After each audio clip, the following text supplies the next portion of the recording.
Hello, everyone. This is the second section for the pre-process, and we are gonna introduce about how do we do the pre-process in the project because the model we have has already done via designer, and now we are introducing to you how to prepare the simulation in the project. So in here, we have two choice. One is double click here to create a new project. One is open another project or open the old project. So in here, we set up a new project. And in here, you can set up a name and also the place to save the case. And here, we will assign it as the eDesign model solver because we are running an eDesign project. Okay, and in here we have different kind of simulation type. First one is the injection molding, and the second one is the microcellular injection molding, which is using the MuCell technology to do the injection molding.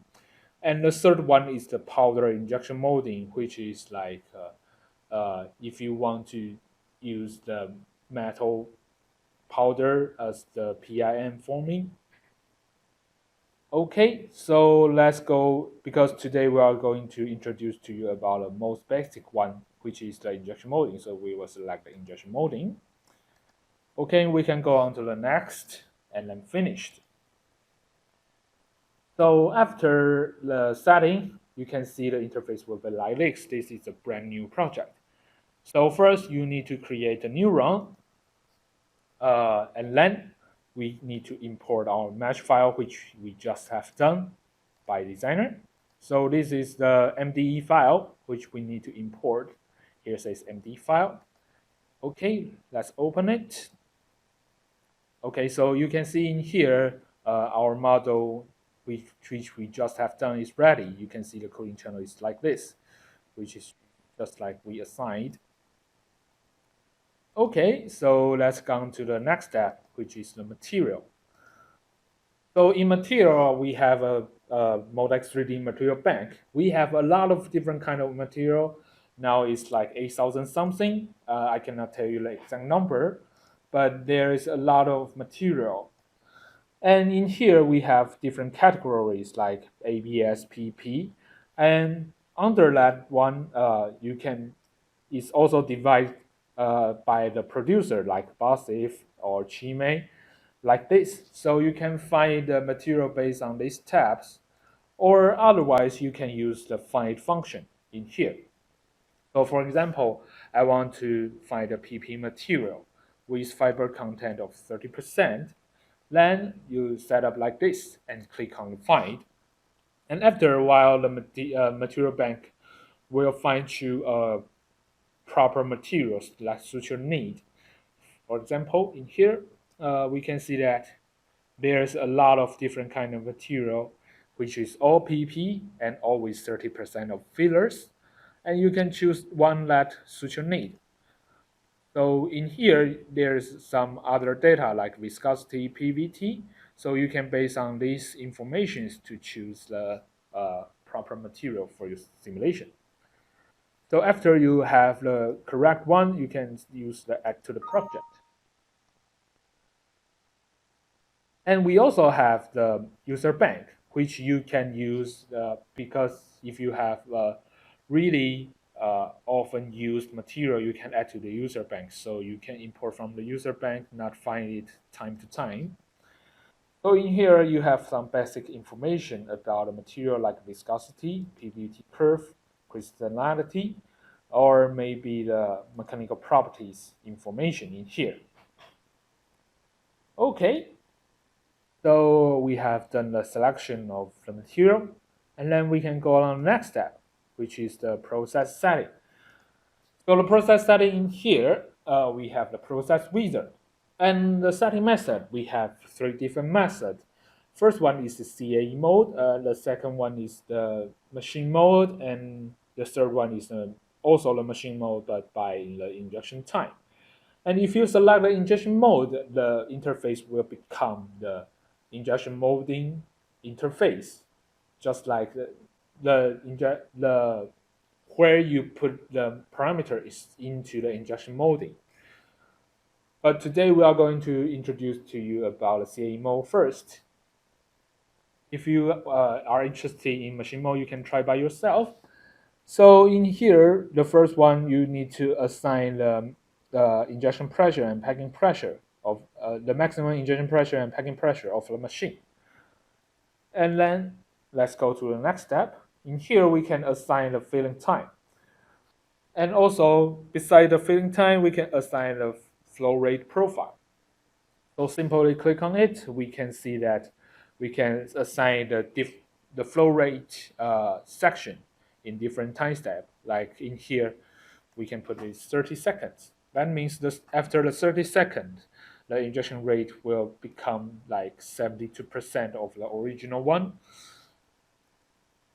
Yeah. And this is the profile of the flow rate. And also you can set up the injection pressure profile. So in here, there is a section number. So if you adjust the section number, you can have divide the time into different sections, and then you can set up the injection pressure based on your need. For example, I want the first 20%, 5% of time have lower injection pressure, then you can do like this, and then click on OK. So the project will be saved. And the next item is the VP switch. The VP switch means the control of the velocity will switch to the control of the polymer will switch from velocity control into pressure control. And here you have the volume percentage field decide or exclude the runner only considered part or by the injection pressure. And today we are going to use the percentage field and set it as 98%. And after that, you can set up the packing time and also the packing pressure. And the packing pressure reference can refer to the end of filling pressure or the machine pressure that you set at the very beginning step. So in here, you can set up the packing pressure profile.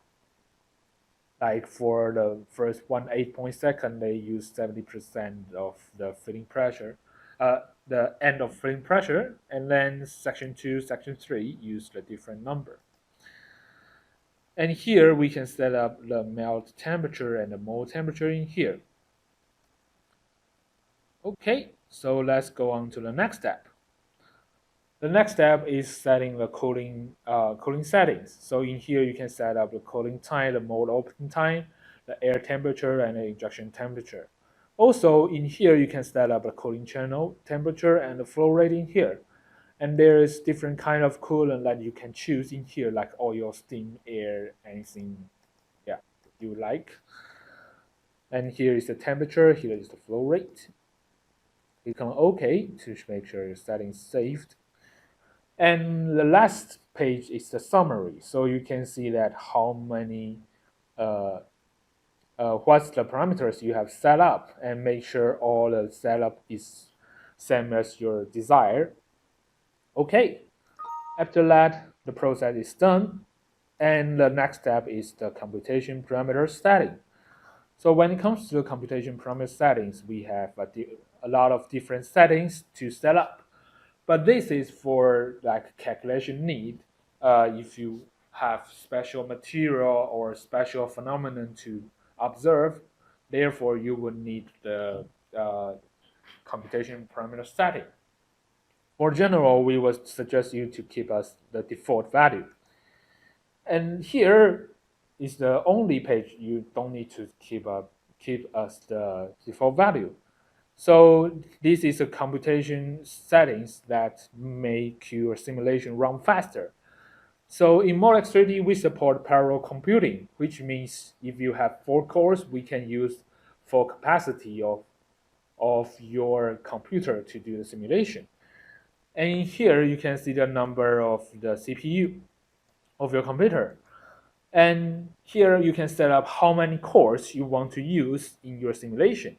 For example, if you want to keep 2 cores to do other things, such as viewing the website or doing the report, you can keep it at 6.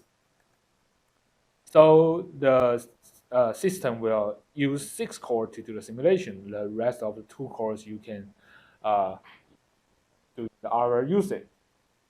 Click on OK, and the simulation is ready to run. The last step is to check run data, make sure everything is okay or not. If it is okay, there is the report here says it's okay, and then click on finish. Okay, now the simulation is ready, totally ready. So the last step is to decide what kind of analysis you want to run.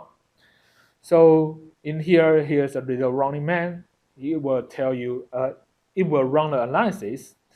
And before running analysis, you need to decide what kind of analysis you want to run. Maybe you want to have a brief idea about feeling, then you just only run a feeling. And if you want to know the coding in the mode base, then you run a coding simulation. But if you want to couple all these things together, we also offer the full analysis. So you can select for the first trial, maybe you can try the full analysis to run the simulation. Therefore, you have all the information about your part. Okay, click on save or run now to run the simulation. And here we have the batch run function, which you can like make your run in a queue, and then maybe after your job is done, or maybe you are going to like day off today, off the work today, then you can set up in here. So you can add all the runs to run, and the simulation will be run from job ID 1 to 2 to so in the sequence so on. And also you can run the simulation at a scheduled time if your computer is occupied before you went off. So yeah, it's really convenient to use the batch run manager if you want to run the multiple run to compare the result. Okay, so this is all for the simulation setup, and the simulation is running now. Maybe we'll come back later to see what's the result in the simulation.